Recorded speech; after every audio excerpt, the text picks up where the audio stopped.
What's going on, guys? Welcome back to Crazy for KV's RC. Happy holidays. Hope you're enjoying some downtime, a little bit more free time to do the things that you want to do, hang out with the people you want to hang out with, and enjoy life. Hopefully not working as much right now. I definitely know some people, though, don't get nearly as much off time as I do, so I'm thankful for that. But speaking of off time, we have made some real progress on the C3. It's basically in running order. Just got some things to tidy up, finish up, little finishing touches, waiting on one thing. I thought I planned pretty well, and I still have had to order lots of little odds and ends that I keep forgetting. So yeah, just be ready. I think it's a little bit more of a lengthy process. It's not like going to the store and picking up a kit. So this is going to be kind of a recap of the build process and all the little things that have come up since I am pretty much done. It's a little bit of painting, like I said, little wire tidying, just finishing. But everything's all programmed, everything works, and so yeah. I mean, first of all, I will kind of say that I'm super pumped with the way the truck looks. Not super excited by the weight. I think I spent a lot of money extra on the titanium, and it weighs 11 pounds with a battery in it. You know, it's got a bunch of extra weight because I went with the Phoenix as a base, and this thing has 4 servos in it. You know, a winch, steering servo, and those 2 additional servos. I got a pretty big battery in here right now. I didn't go small in the ESC. It's got, you know, the fuel cell, the spare tire, and it's chunky. We'll just say that. So just keep that in mind. So given that, I'm not really expecting it to perform super well, but like I said, we'll get into that later. So let's just get into things that have come up while I'm building it. You guys will start seeing some B-roll footage as I'm going through this. So starting with the front end,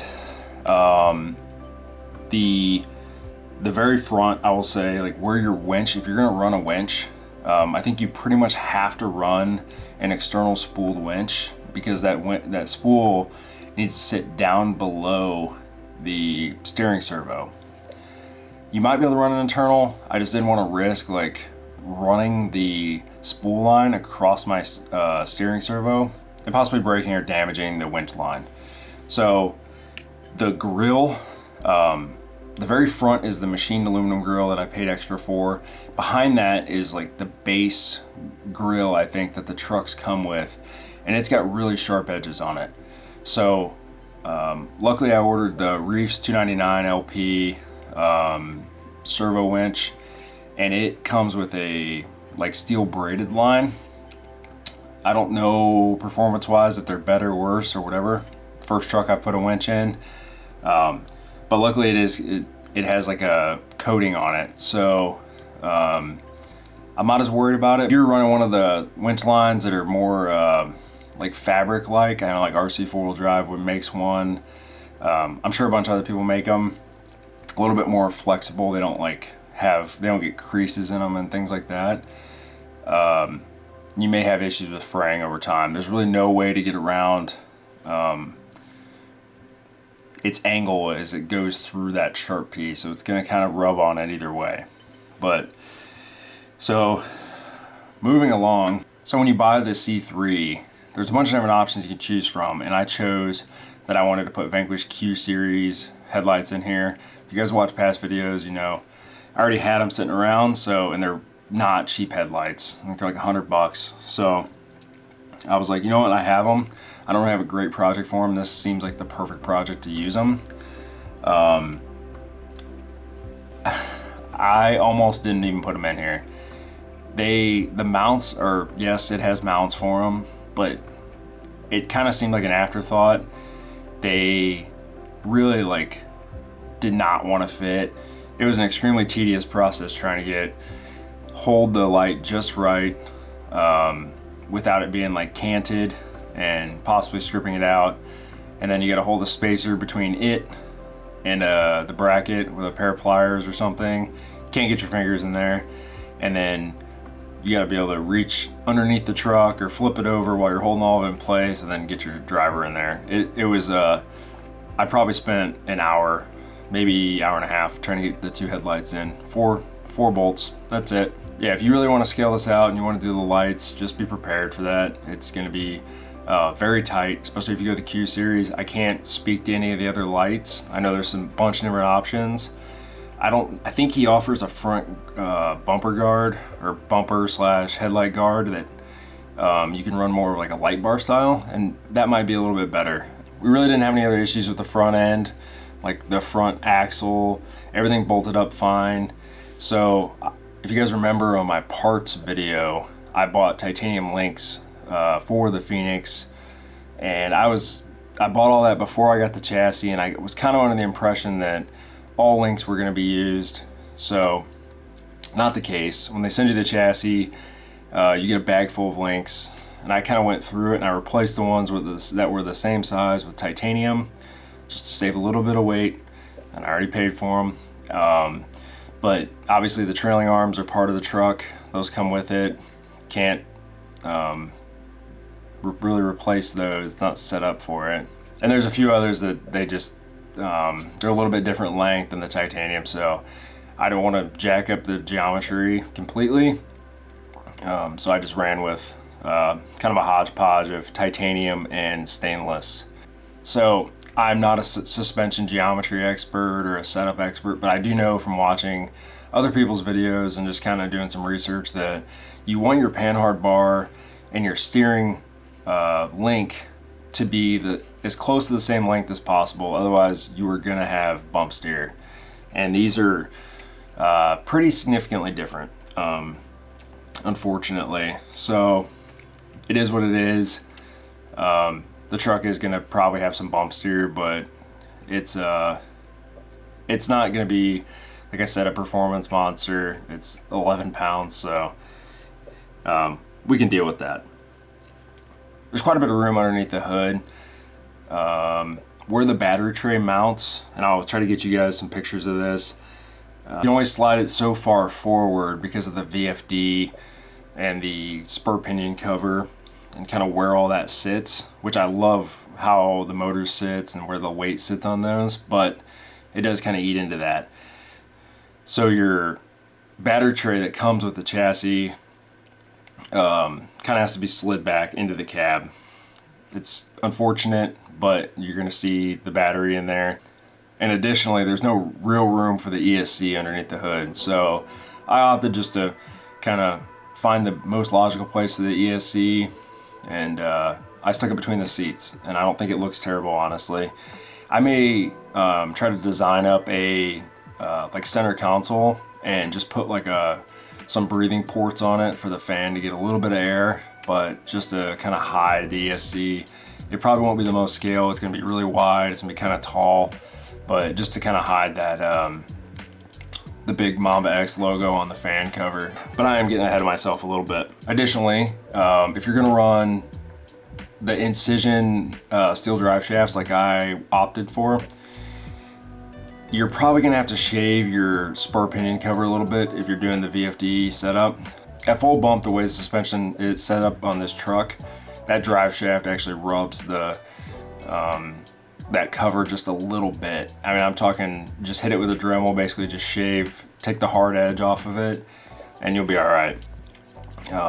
Probably not even going to cut a hole in it. It's just going to be kind of ground down. Not a big deal. Those are the types of things that I expected to come up during this, and they definitely have. So moving backwards, you do have a pretty good, even if you have to slide your battery tray into the cab like I did, you have pretty good room for a good sized battery. And with all the electronics on this truck, I definitely wanted a pretty beefy one. Right now I got a Gens Ace Adventure Series 4300 3S sitting in it, and yeah, no issues with room. Even the dash, if you opt for the scale dash and steering wheel, has a cutout in it. You don't have to do any modifications. It kind of sits over the battery, which is kind of nice, and it hides a good bit of the battery. Speaking of the dash, I'm probably gonna have to disassemble the truck a little bit to get the dash in there. It bolts in from the bottom on each side. There's two 2 bolts on each side, but there's really no way to get to them because of the dig and overdrive servos sit right underneath those bolts. So I'll probably have to undo those and then go in from the bottom and then figure out how to get it all buttoned back down once I have the dash in place. It's going to be a little janky. I may actually have to use some Allen drivers to get in there and tighten those screws up, which is going to be real joy. The seats mount right up to the ESC tray, or what I use as my ESC tray. No issues there. These seats are really nice. I hope that in the future, as RC Speedy kind of grows and gets a little more business, I hope that he improves his website and just allows people to go in and buy these accessories, the fuel cell, the seats. The seats seem to be injection molded, so they're a really nice part. And the fuel cell is top notch in my opinion, way better than like the plastic Proline ones. So I was talking about the ESC already. How far forward the motor sits on a VFD transmission and kind of where I decided I needed to put my ESC. I just had to make some little extensions. So that was one thing that was kind of holding me up. I ordered a set of Castle bullet connectors and just made a little, I think it was a 4-inch extension, just to get it. I could have desoldered the wires on the motor and just put longer ones on, but I'm not worried about it. It's same size bolt connectors, a little bit more internal resistance, but motor wires actually can provide some cooling, so a little bit longer wires is not always a bad thing. So you guys will probably remember in the last blog update that I was missing some parts for my shocks. My shocks actually weren't even set up. So now I have S8E shocks all around. I got 80s in the front with the +5 shock ends from Vanquish, so they're 85 millimeter shocks, but really only an 80 millimeter body. So it just gave me kind of the proper length for mounting, but I don't have the travel of an 85 millimeter shock. I don't even think those exist. In the rear, I'm running 90s with the +5, so they're about 95 mil. In the last video, I had the capper shocks on there. They were just a little too long for my liking. And they didn't look nearly as nice. I like the internal shock cap that come on these shocks. They have a very scale appearance, and the bodies look great. I wanted the dark gray bodies. The more I kind of looked at this truck, the more I realized that the clear, kind of raw aluminum look on the shock bodies was definitely preferred. So I'm running the machined shock pistons and the machined aluminum shock caps all around. The shocks feel great. They're filled. I went with 70. There's a lot of sprung weight on this truck, so it's not going to be real. I don't intend for it to be like ever hitting any major speeds, so I'm not really too worried about the shock fluid being too heavy and things kind of acting weird because of that. It's going to be kind of a slow truck. I just kind of want it to slowly like lumber around and see that weight slowly flex side to side and have some like really good cinematic type crawling videos and just a great experience. So you guys will see right above, kind of tied into those rear shock mounts, the uppers is the mount for the radiator. I think that's where it's supposed to go. There's no instructions that come with this truck, so you just kind of have to figure things out and kind of use logic and look at some pictures of what he's posted online, what other people have posted online, and what Ultra 4 trucks actually look like as well. 2 screws to take it off, and then it'll be out of the way, and you can get to your receiver box if you need to get in there.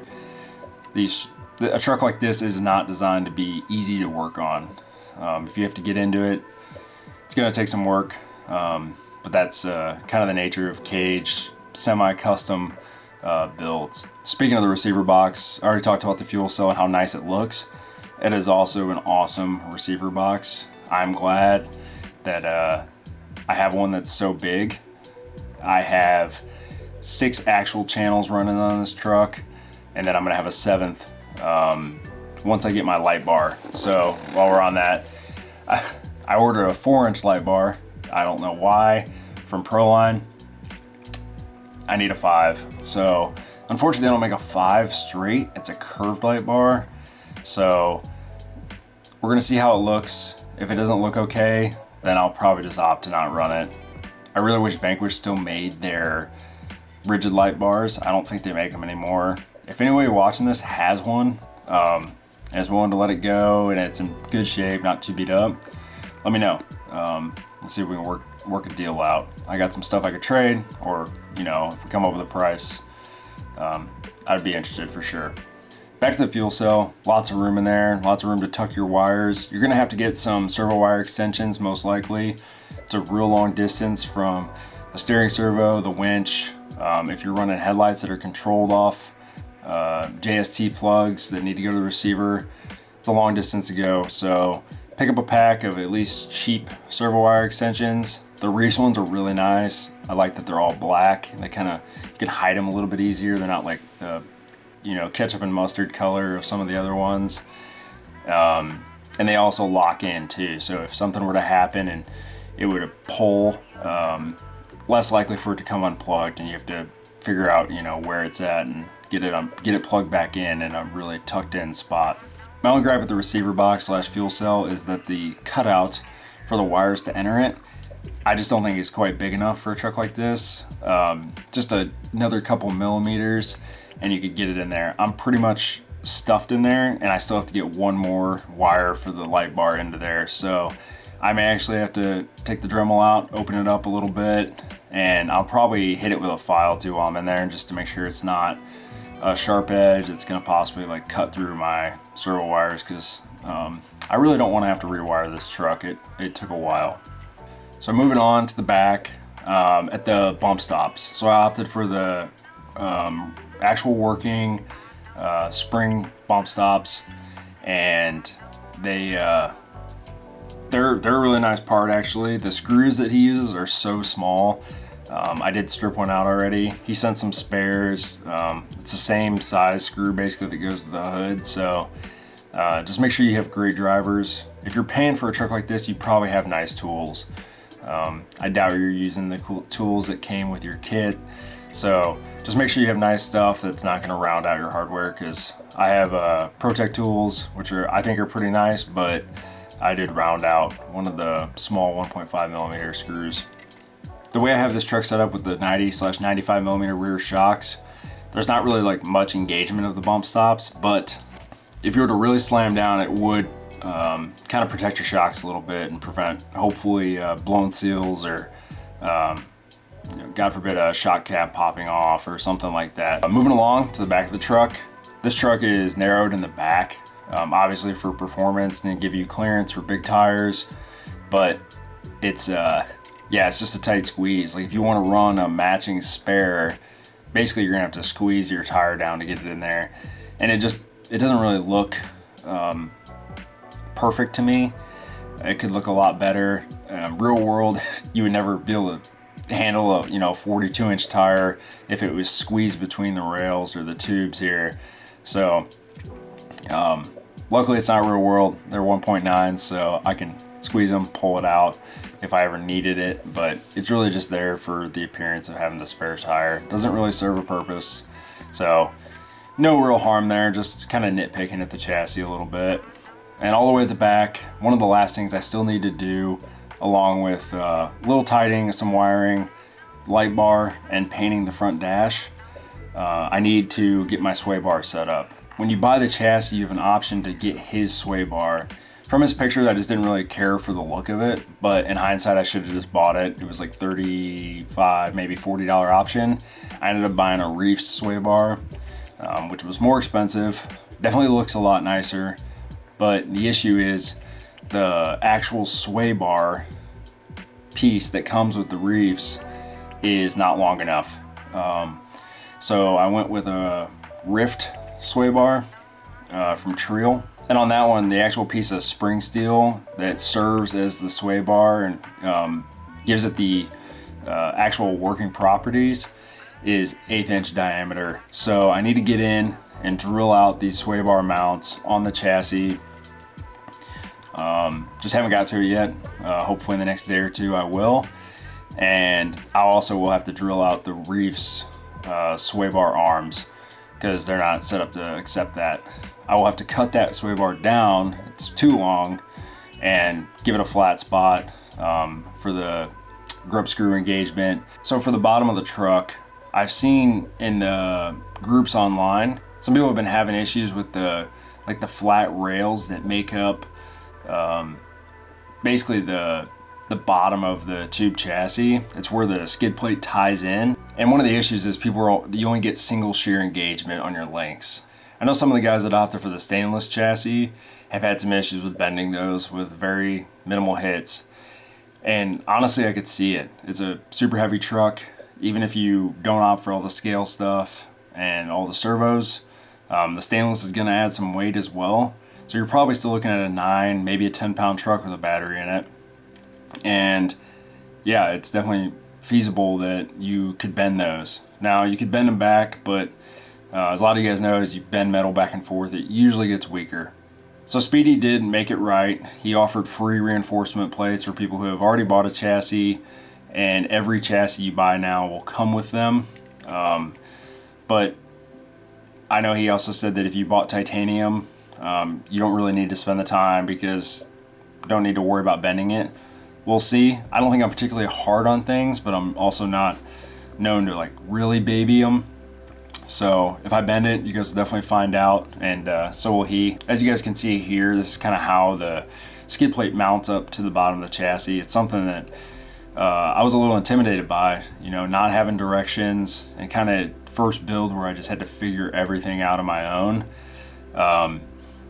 It comes with these little spacers, really nice. I do recommend, if you're gonna do this, get a pack of spacers from someone like K&K.